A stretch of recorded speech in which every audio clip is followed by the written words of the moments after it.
He only offered her a ride across 10 miles of desert. By sunset, an entire Apache tribe would look at him as if he belonged among them. The wind moved slowly across the Arizona territory, carrying dust, heat, and the scent of dry sagebrush over endless miles of red earth. Ethan Calloway sat tall in the saddle of his bay gelding, guiding a small string of cattle toward a trading post nearly 15 miles away. It was the kind of afternoon that made a man appreciate silence.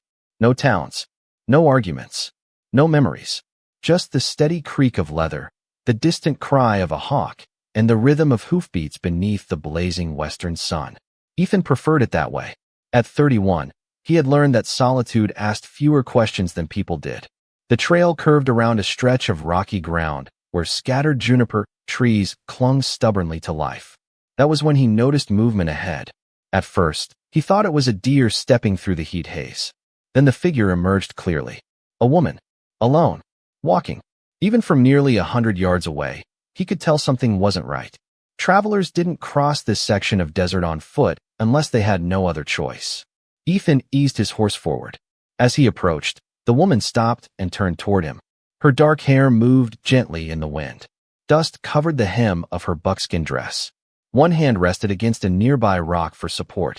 Her face revealed neither fear nor welcome, only exhaustion hidden behind quiet determination. Ethan removed his hat respectfully. "Afternoon, ma'am." The woman studied him for a long moment before answering. "Afternoon." Her English was clear, though softened by an accent he couldn't quite place. Ethan's eyes drifted toward her boots. One was damaged. The leather strap had snapped nearly in half. Every step she took must have been difficult. "You headed somewhere?" he asked. The woman glanced toward distant hills glowing orange beneath the afternoon sun. "Home." Ethan followed her gaze. Those hills were still miles away, too far for someone struggling to walk. The desert stretched between them like an ocean of heat and stone. He hesitated. His father had once told him that most important decisions sounded simple when they first arrived. "You can ride if you want," Ethan said, "at least until the trail forks north." The woman looked surprised. Not frightened, not suspicious, just surprised. For several seconds, she said nothing. The wind stirred again. Somewhere nearby, a grasshopper clicked through dry brush. Finally, she nodded once. "Thank you." Ethan dismounted and adjusted the saddle blanket to make room. The woman climbed onto the horse behind him with careful movements. Neither spoke as they resumed the journey. The desert opened around them in endless waves of sunlight. Shadows stretched longer across the ground as afternoon slowly surrendered to evening. After nearly an hour, Ethan began noticing strange things. Riders appeared occasionally on distant ridges, watching, never approaching, never speaking, just observing. Once, he caught sight of two figures standing beside a cluster of rocks. They seemed to recognize the woman immediately. Yet instead of greeting her, they simply stepped aside and lowered their heads as Ethan rode past. The gesture unsettled him more than open hostility would have. The woman noticed his reaction. "Something wrong?" she asked quietly. Ethan glanced back toward the disappearing figures. "Feels like everyone out here knows something I don't." For the first time since they met, a faint smile touched her face. It wasn't amusement. It was something far more mysterious. "Perhaps," she said softly, looking toward the distant mountains ahead, "they do." The sun hung low over the desert when they reached the northern fork of the trail. Long shadows stretched across the red earth, turning rocks and cactus into dark silhouettes against the fading gold of evening. Ethan slowed his horse and studied the two paths ahead. One led toward the trading post. The other disappeared into a maze of hills where the last sunlight lingered like fire along the ridges. The woman sitting behind him looked toward the western path. "My people are there," she said quietly. Ethan nodded and pulled gently on the reins. "Then this is where I leave you." For a moment, she did not move. The wind lifted a few loose strands of her dark hair. Somewhere in the distance, a coyote called across the desert. It was the sound of approaching night. Then she carefully climbed down from the horse and adjusted the dust-covered folds of her dress. Standing on the ground again, she seemed stronger than when he had first found her, though fatigue still lingered in her eyes. "You have my thanks," she said. Ethan tipped his hat. "No need for that." A faint smile touched her face again. "Where I come from, there is always a need for thanks." Before Ethan could answer, movement appeared along the ridge above them. Riders. At least 6. They emerged from the rocks so quietly that they seemed to belong to the land itself. Their horses moved with calm confidence. None carried weapons openly. None appeared threatening. Yet their sudden appearance made Ethan sit a little straighter in the saddle. The woman glanced toward them without surprise. She had expected them.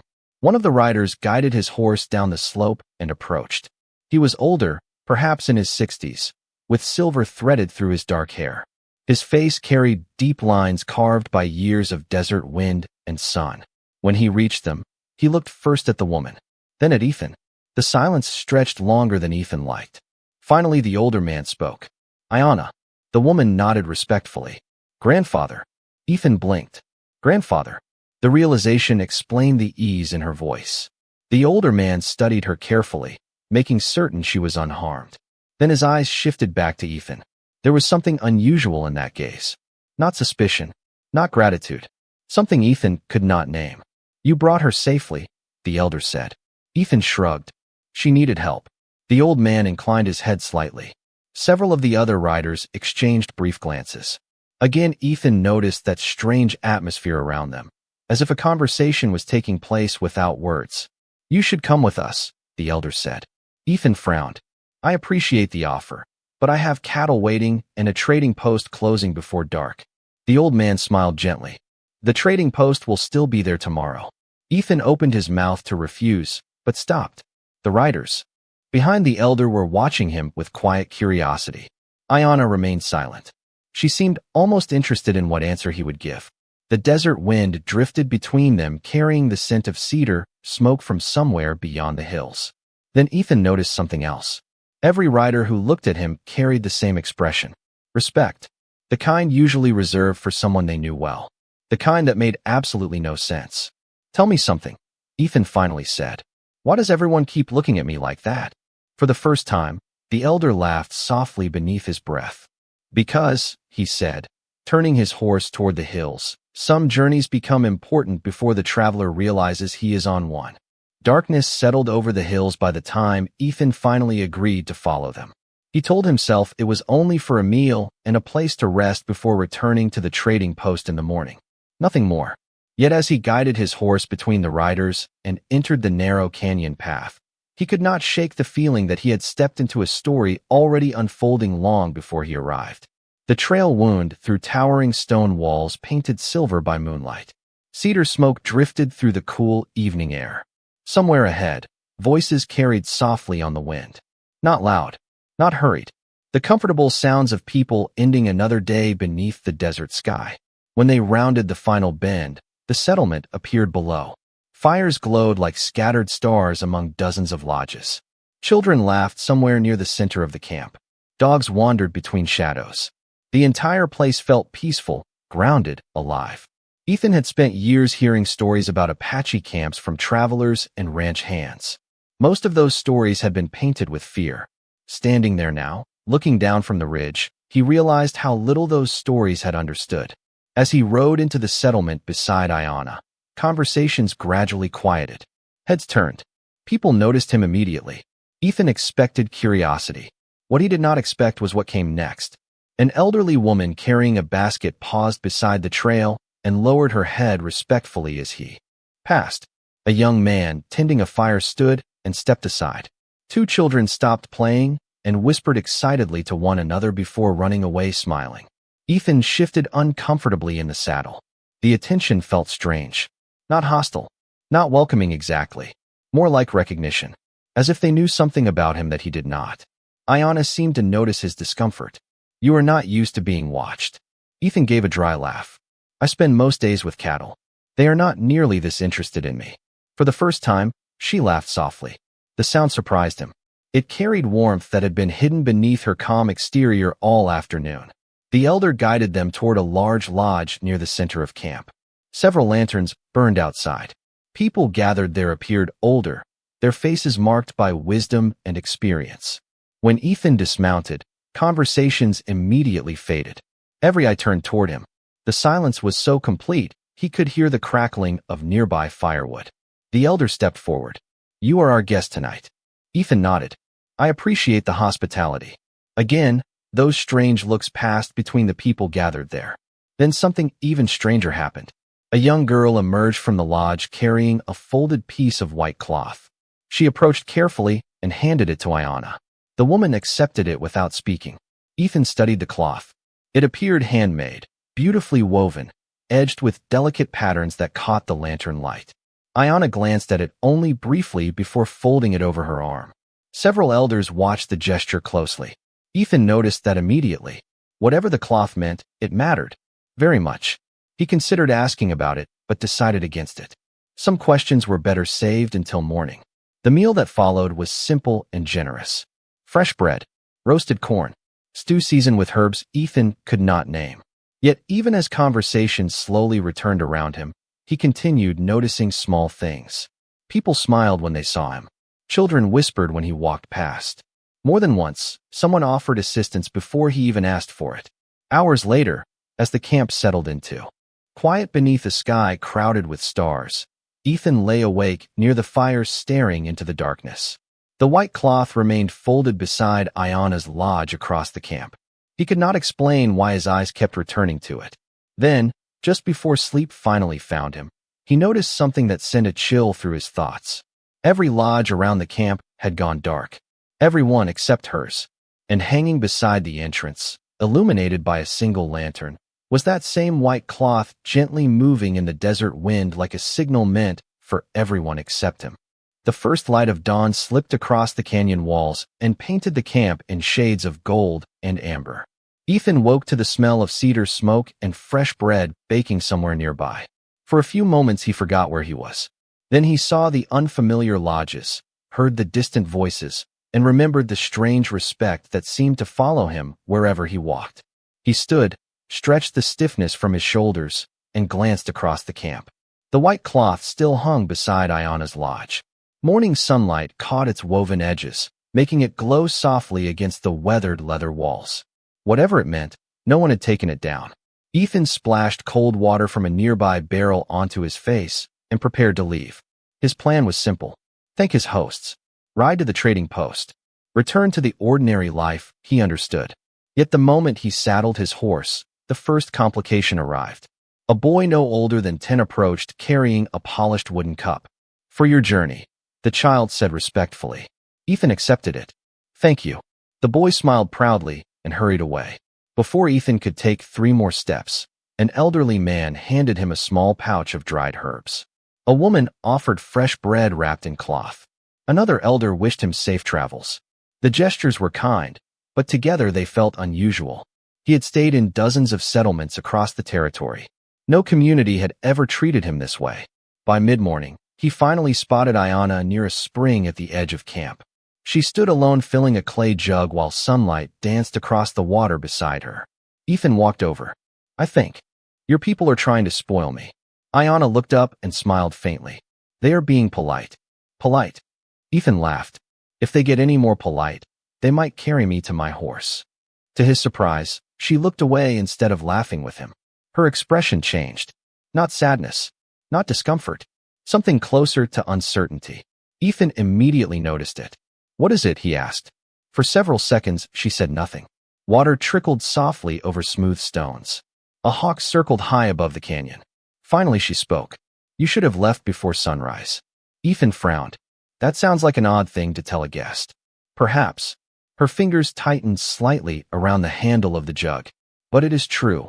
The answer only deepened the mystery.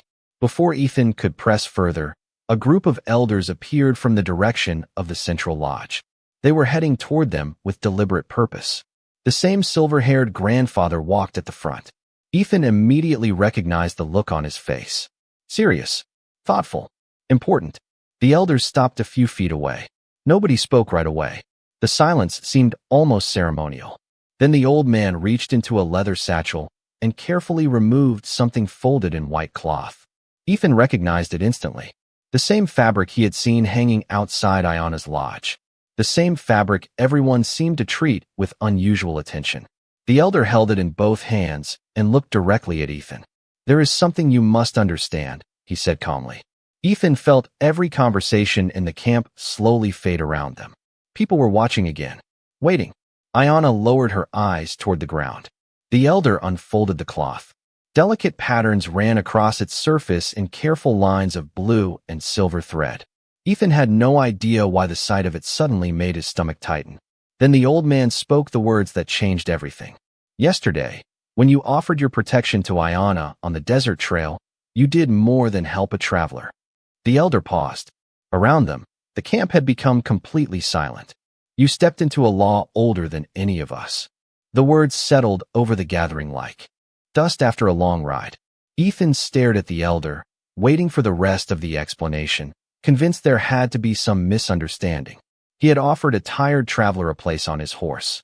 Nothing more. Yet the expressions around him told a different story. No one looked surprised. No one questioned the elder's statement. They all already knew. The old man held the white cloth carefully between his hands. Many generations ago, he said, our people created a law to protect women traveling alone. If a man publicly offered his horse, his protection, and safe passage home, he accepted responsibility before the eyes of the community. Ethan blinked. Responsibility? The elder nodded. Responsibility that could lead to marriage if the woman was unmarried and accepted that protection willingly. For several heartbeats, Ethan simply stared. Then he laughed. Not because it was funny, because it sounded impossible. You cannot be serious. Nobody joined his laughter. The silence that followed made the desert air feel heavier. Ethan's smile slowly faded. You are serious. The elder inclined his head. Very. Ethan looked immediately toward Iona. You knew this. Iona met his eyes. There was no anger there. No deception. Only the same uncertainty he felt himself. Not at first, she admitted. I did not recognize you when I accepted your help. I only realized it after we reached the northern fork. Ethan rubbed a hand across his face, and nobody thought to mention it. A faint smile appeared on the elder's weathered face. You were already halfway here when the riders found you. Several people nearby chuckled softly. Ethan did not. He felt as though the ground beneath him had shifted. For years life had been simple. Hard work. Long days. Quiet nights. Decisions he understood. This was none of those things. He looked back at Iona. So what happens now? Before the elder could answer, Iona spoke first. Nothing happens. Every head turned toward her. She stood straighter. Calm. Confident. I did not ask for this. Ethan nodded immediately. Neither did I. For the first time since the conversation began, relief passed between them. It was small but unmistakable. The elder observed both of them carefully. Then he smiled. Good. Ethan frowned. Good. Yes. Because marriages built on obligation rarely last. The old man folded the cloth carefully. Our law creates a path. It does not force footsteps. Ethan exhaled slowly. That was the first thing anyone had said all morning that made sense. The elder continued. You are both free to refuse. Ethan felt tension leave his shoulders. Then the old man added, after 7 days. The tension immediately returned. 7 days? A period of reflection, the elder explained. For 7 days, you remain as guests of the community. At the end, both of you choose freely. Ethan looked toward the horizon where his trading post plans had completely disappeared. 7 days. An entire week. Across from him, Iona appeared no happier about the arrangement. Grandfather, she said carefully, that custom was made for another time. Perhaps, the elder replied. Yet wisdom does not become worthless simply because it becomes old. Around them, the gathering slowly dispersed. Conversations resumed. Children returned to their games. Life continued as though nothing unusual had happened. But Ethan remained standing there beside Iona. Two strangers suddenly tied together by a tradition neither of them expected. Finally, she looked at him and shook her head. This is ridiculous. Ethan laughed despite himself. That is the first thing we have completely agreed on. For the first time since they met, Iona smiled openly. It lasted only a moment. Yet somehow, standing there beneath the bright Arizona sun, Ethan found himself forgetting about the trading post entirely. The next few days passed in a way neither Ethan nor Iona expected.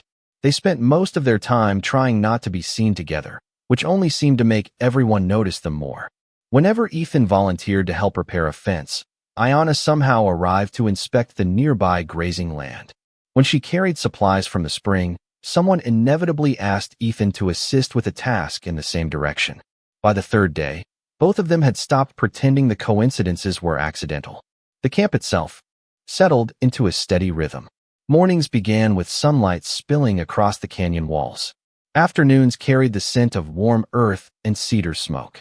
Evenings ended beneath skies crowded with stars, so bright they made Ethan's ranch feel small by comparison. He found himself helping wherever he could. He repaired a broken wagon wheel for one family. He adjusted saddle straps for several riders. He even spent an afternoon teaching a group of boys how to calm a nervous horse without pulling on the reins. The children listened with wide eyes. Their excitement reminded him of younger versions of himself. One evening, as the sun dipped behind the western ridge, Ethan noticed Ayanna watching from a distance. She stood near the spring, arms folded, her expression thoughtful. "You are making this difficult," she said when he approached. Ethan frowned. "Fixing wagon wheels is difficult. Leaving will be difficult." The honesty of the statement caught him off guard. Before he could respond, a horn echoed across the canyon. The sound was low and urgent. Conversation stopped immediately. People turned toward the northern trail. Riders appeared moments later, their horses covered in dust from hard travel. The atmosphere changed at once. Not fear. Concern. The kind that spreads quietly through a community when unwelcome news arrives. The silver-haired elder met the riders near the center of camp. A brief discussion followed. Faces grew serious. Maps were brought out. Several elders gathered around them. Ethan exchanged a glance with Ayanna. Something was wrong. Later that evening, after most of the camp had settled into uneasy silence, Ayanna found Ethan sitting beside a small fire. The glow reflected in her dark eyes as she sat across from him. For a long moment, neither spoke. Finally, she broke the silence. "A company from Tucson has returned." Ethan looked up. "What kind of company?" "Land buyers." Her voice carried obvious concern. "For 2 years they have tried to claim the springs beyond the eastern ridge." Ethan knew enough about the territory to understand why. Water meant survival. Water meant cattle. Water meant money. "Do they have a legal claim?" he asked. Ayanna shook her head. "No, but they arrive with documents. Surveyors. Lawyers. They convince people who do not know the truth." The fire crackled softly between them. Ethan stared into the flames. He had seen similar situations before. Men with polished boots and official papers often won arguments long before ordinary people understood what was happening. "And they are coming here?" he asked. Ayanna nodded slowly. "This time they believe they have enough support to take the springs permanently." The wind stirred through the camp. Somewhere beyond the firelight, a dog barked once before falling silent. Then Ayanna said something that made Ethan's stomach tighten. "The problem is that they will never listen to us." Ethan looked at her. "Why not?" Her expression held no bitterness, only simple truth. "Because we are Apache." The fire burned low after Ayanna's words, and for a long time Ethan said nothing. The canyon seemed quieter than usual. Even the wind moved softly through the camp as if it understood the weight of what was coming. He stared into the glowing embers and thought about every town meeting he had ever attended, every land dispute he had ever witnessed, every smooth-talking businessman who arrived carrying papers that ordinary people rarely had the chance to read. Too often, the outcome had already been decided before the conversation began. "When do they arrive?" he finally asked. "Tomorrow afternoon," Ayanna replied. Ethan nodded slowly. The answer settled heavily between them. Tomorrow. Not next month. Not next season. Tomorrow. Across the camp, several elders were still awake, gathered beneath lantern light. Maps covered a wooden table. Riders came and went carrying messages. Nobody appeared panicked, but everyone understood the importance of the situation. Ethan watched them for a moment before looking back toward Ayanna. "You think they already know how this ends?" She gave a small smile. "You noticed that too." Hard not to. She looked toward the elders. Many of them believe the company has powerful friends in Tucson. People with influence. People who can make bad documents look official. Ethan exhaled through his nose. "That happens. More often than it should." Silence returned. Somewhere nearby, a horse shifted in its corral. The smell of cedar drifted through the cool evening air. Then Ayanna asked the question she had been avoiding. "When the 7 days end, will you leave?" Ethan expected the answer to come easily. 5 days ago, he would have said yes without hesitation. His ranch was waiting. His cattle were waiting. His life was waiting. Yet the word refused to come. Instead, he found himself looking around the camp. at the families gathered near their fires, at the children laughing despite the uncertainty hanging over everyone, at the elders working late into the night. They no longer felt like strangers. I do not know, he admitted. Ayanna studied him carefully. That is not the answer I expected. Trust me, Ethan said with a faint smile. It surprised me too. The next morning arrived bright and clear. The entire camp seemed to wake early. Preparations continued everywhere. Riders checked trails. Elders reviewed documents. Families gathered supplies. Ethan spent most of the morning helping wherever he could. Yet everywhere he went, the same thought followed him. He could leave. Nothing prevented it. The law did not bind him. The tribe did not own him. The situation was not his responsibility. By afternoon, the distant sound of approaching wagons echoed through the canyon. Conversations stopped. Heads turned toward the eastern trail. Dust rose beyond the ridge. The visitors had arrived. Ethan stood beside Ayanna as the first wagons appeared. Men in clean coats sat beneath wide hats. Surveying equipment filled the wagon beds. Several carried leather cases stuffed with paperwork. Everything about them projected confidence. The confidence of people who expected agreement before they even began speaking. Ayanna watched silently beside him. Then, without looking away from the approaching convoy, she spoke in a voice barely above a whisper. You are free to leave, Ethan. Nobody here would blame you. Ethan followed the wagons with his eyes. He thought about turning toward his horse, about riding away before any of this became his concern. Instead, he folded his arms and remained exactly where he stood.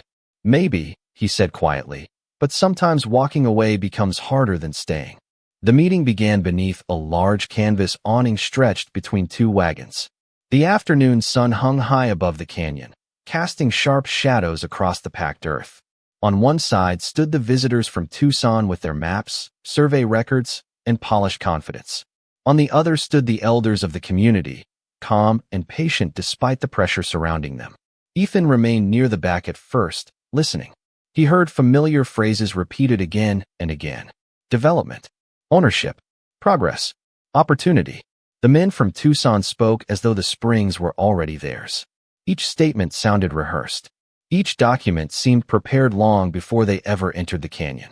Ayanna stood beside her grandfather, saying little. Yet Ethan could see the concern in her eyes. Not fear. Frustration. The frustration of someone watching strangers explain her own home to her. Hours passed. Maps were unfolded. Boundaries were discussed. Claims were presented. Then one of the company representatives produced a thick folder and placed it proudly on the table.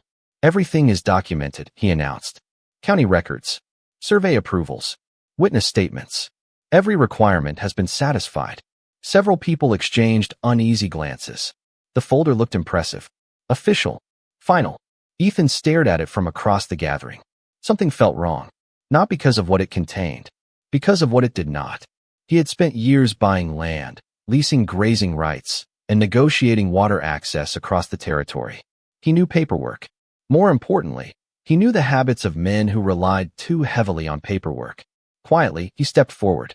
May I see that? The representative looked surprised. And you are? A rancher? Ethan smiled politely. One who reads before he signs. A few people nearby chuckled. The man hesitated before handing over the folder. Ethan opened it slowly. Pages rustled in the dry afternoon breeze. Survey maps. Boundary descriptions. Signatures. Stamps. At first glance, everything appeared legitimate. Then he noticed a date. He flipped. Back. Then another. His brow furrowed. Interesting, he said softly. The representative shifted uncomfortably. Something wrong. Ethan continued reading. Depends. He lifted one document. This survey approval references a county office that did not exist until 3 years after the date printed on the page. Silence spread immediately. Ethan turned another page. And this witness statement names a clerk who retired nearly a decade before this document claims he signed it. The confidence draining from the representatives' faces was impossible to miss. Murmurs rippled through the gathering. Ethan kept reading. The deeper he looked, the more inconsistencies appeared. Not dramatic mistakes. Small ones. The kind people overlooked unless they had spent years working with similar records. Finally, he closed the folder and set it gently on the table. Looks official, he said. But official and accurate are not the same thing. The canyon fell silent. The company representatives exchanged nervous glances. Several elders leaned forward. For the first time all day, the balance of the conversation shifted. No arguments. No raised voices. Just facts. One by one. Patiently. Clearly. By sunset, the visitors requested additional review from county authorities before any decision could proceed. It was not a victory declared with celebration. It was something quieter. Something stronger. The convoy departed beneath a sky painted orange and gold, carrying their folders away with them. As the wagons disappeared beyond the eastern ridge, the entire canyon seemed to exhale. Beside Ethan, Ayanna watched the dust settling on the trail. "You could have left," she said softly. Ethan looked toward the fading horizon, then toward the people who were smiling for the first time in days. "I know," he replied. And for the first time, neither of them mentioned leaving again. The seventh day arrived with a calmness that felt almost unreal. The crisis over the springs had passed. The visitors from Tucson were gone. The canyon breathed easily again. Children played beside the stream. Horses grazed beneath the morning sun. Laughter drifted through the camp on the same wind that carried the scent of cedar and fresh bread. Yet for Ethan, the day carried a different weight. He stood beside his horse near the edge of the settlement, tightening a saddle strap he had already checked twice. His journey home was waiting. The life he had known before all of this was waiting too. Across the camp, people moved through their routines, but more than a few glanced in his direction. They knew what day it was. They knew what decision remained. Near midday, the elders gathered once more beneath the large cottonwood tree near the center of camp. Ethan and Ayanna stood before them. The same silver-haired grandfather held the folded white cloth in his hands. Sunlight filtered through the branches above, scattering shifting patterns across the ground. For several moments nobody spoke. Then the elder smiled gently. 7 days have passed. Ethan nodded. Ayanna remained quiet beside him. The old man looked from one to the other. Our law has completed its purpose. He carefully folded the cloth one final time. Neither of you owes the other anything. Neither of you is bound by obligation. You are both completely free. The words hung in the warm afternoon air. Ethan felt something unexpected then. Relief, certainly, but also something else. A quiet disappointment he had not anticipated. The elder seemed to notice. His eyes twinkled with wisdom earned over many years. "Freedom," he said softly, "is most valuable when a choice remains after it arrives." With that, the gathering ended. No ceremony, no pressure, no expectations. People slowly returned to their daily lives. The decision belonged entirely to Ethan and Ayanna now. Hours later, as the sun began its descent toward the western horizon, Ethan mounted his horse. The canyon glowed gold and amber beneath the fading light. He looked around one final time. At the children he had taught. At the families who had welcomed him. At the elders who had trusted him. Then his eyes found Ayanna standing near the spring where they had spoken so many times during the past week. Neither moved at first. The distance between them felt longer than 20 feet. Ethan tipped his hat. "Looks like this is goodbye." Ayanna studied him. Quietly, the wind stirred her dark hair. Somewhere behind them, water flowed gently over stone. "Maybe," she said. Ethan smiled faintly. "That does not sound very certain." "I am not." The honesty of the answer stopped him. For a moment neither spoke.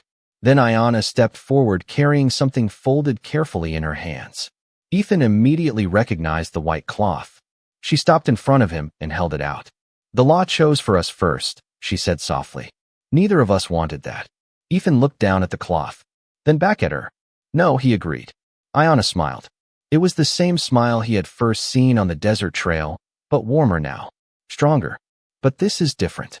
Ethan felt the canyon grow very quiet around them. "Different how?" he asked. Ayanna placed the folded cloth gently into his hands. "Because now I choose." For several seconds, Ethan simply stood there holding the cloth while the desert wind moved softly through the trees. No grand speeches followed. No dramatic declarations. None were needed. Sometimes the most important decisions arrived quietly, like a traveler appearing on a lonely trail, like a shared ride beneath a desert sun, like two people discovering that understanding another heart mattered more than any law ever could.